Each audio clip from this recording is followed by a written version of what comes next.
de hoje é a carta aos Colossenses, ou seja, os habitantes da cidade de Colossos. Essa era uma cidade meio pequena, sem grande importância, que ficava a 18 quilômetros de uma outra cidade maior chamada Laodiceia. Essa cidade aparece lá em Apocalipse. Paulo não conhecia pessoalmente a igreja dali, e ela provavelmente foi fundada por um homem que está mencionado no capítulo 1, verso 7, chamado Epáfras. Mas mesmo assim, Paulo tinha com essa igreja uma relação muito íntima, muito pessoal, muito cordial. Um dos membros dessa igreja era Filemon, para quem Paulo também escreveu uma carta que a gente vai ver daqui a algumas semanas. E esse Filemon era um homem rico, dono de um escravo chamado Onésimo. Acontece que esse Onésimo fugiu de Filemon, foi parar lá em Roma, onde Paulo estava preso. E lá pelas tantas eles acabaram se encontrando. Paulo evangelizou Onésimo e Onésimo acabou se convertendo. E aí ficou aquele dilema. A pena para um escravo fugido, que acabava sendo pego, era a morte. Mas Onésimo sabia que Deus desejava que ele voltasse para Filemon. Então o que Paulo faz? Ele escreve uma carta para Filemon e outra carta para a igreja de Colossos, da qual Filemon era membro. E manda por Onésimo, juntamente com um amigo de Paulo chamado Tíquico. A carta a Filemon a gente vai ver mais pra frente, mas a carta aos Colossenses foi escrita para combater um misticismo exagerado que acabava virando uma heresia. Era uma mistura das religiões judaica, grega e oriental, que defendia a adoração de seres espirituais, anjos, por exemplo, e dizia que esses seres espirituais seriam um meio de comunicação entre Deus e o ser humano. O tema dessa carta, então, é a primazia, o primeiro lugar de Cristo sobre todas as coisas. Paulo, então, escreveu essa carta entre 60 e 61 depois de Cristo em Roma, enquanto ele estava preso pela primeira vez. Isso é narrado lá em Atos 28, no finalzinho do capítulo.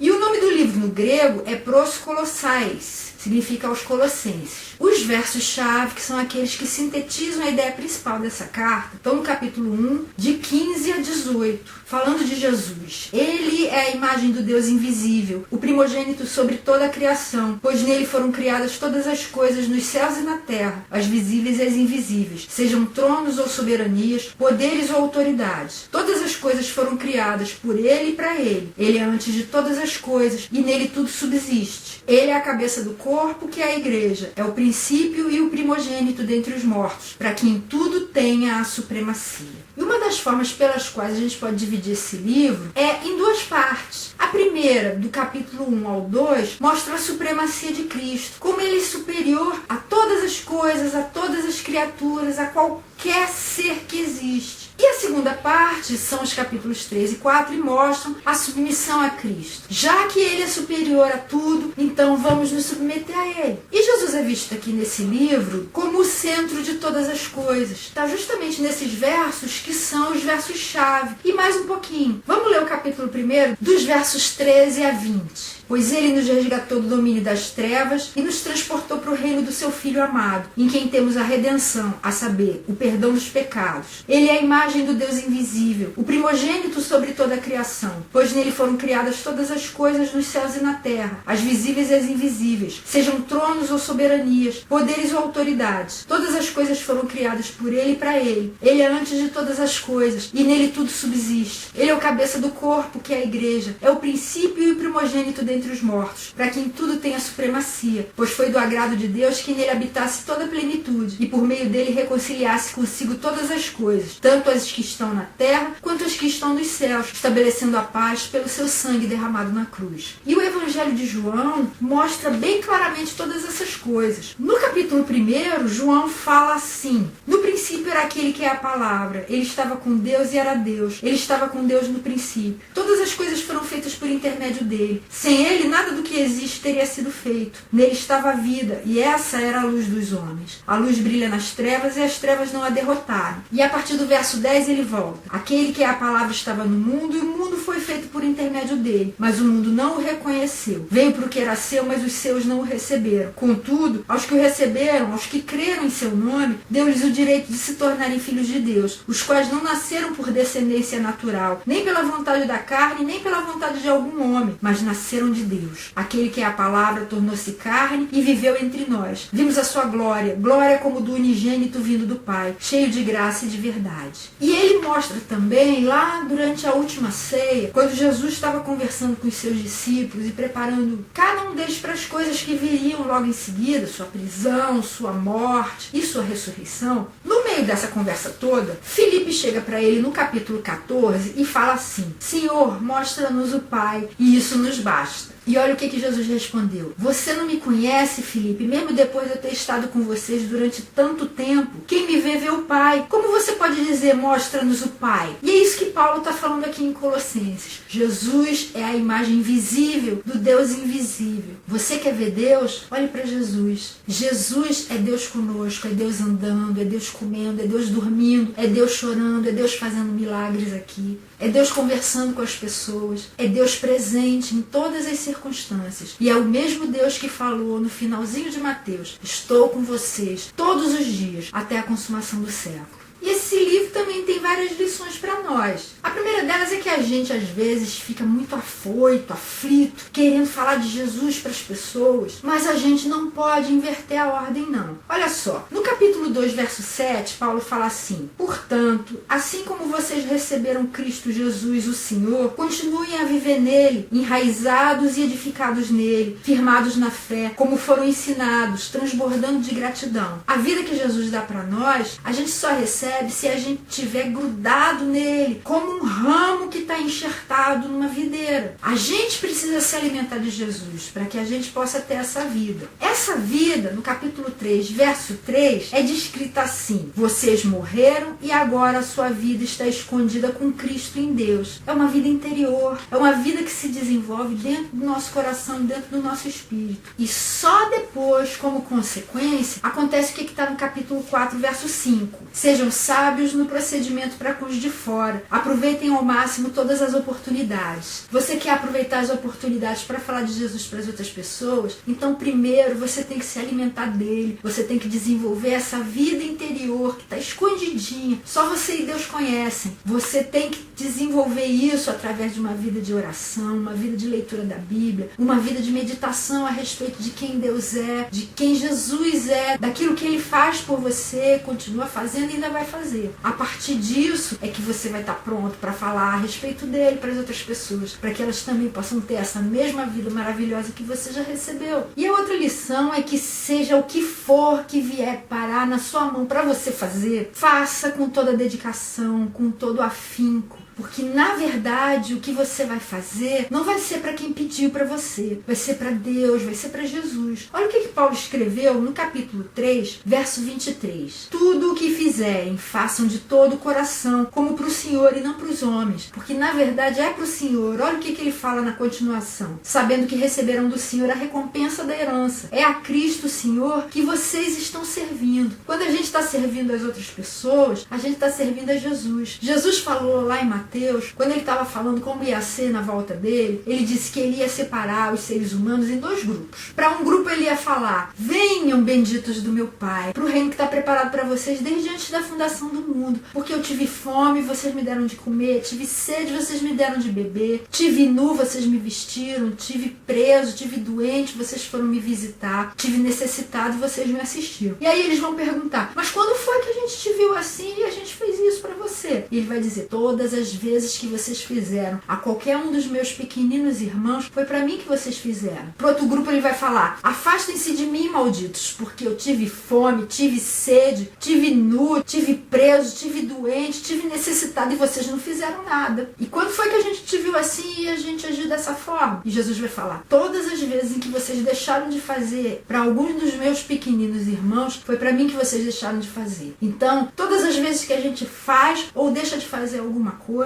é para o Senhor que a gente está fazendo ou deixando de fazer. Lembra disso? Não é para o seu chefe, não é para sua mãe, não é para o seu pai, não é para o seu professor, não é para qualquer outra pessoa. É para Deus. E esse foi o resuminho da carta aos Colossenses. Na semana que vem a gente vai ver a primeira carta que Paulo escreveu para os Tessalonicenses. A gente se encontra lá.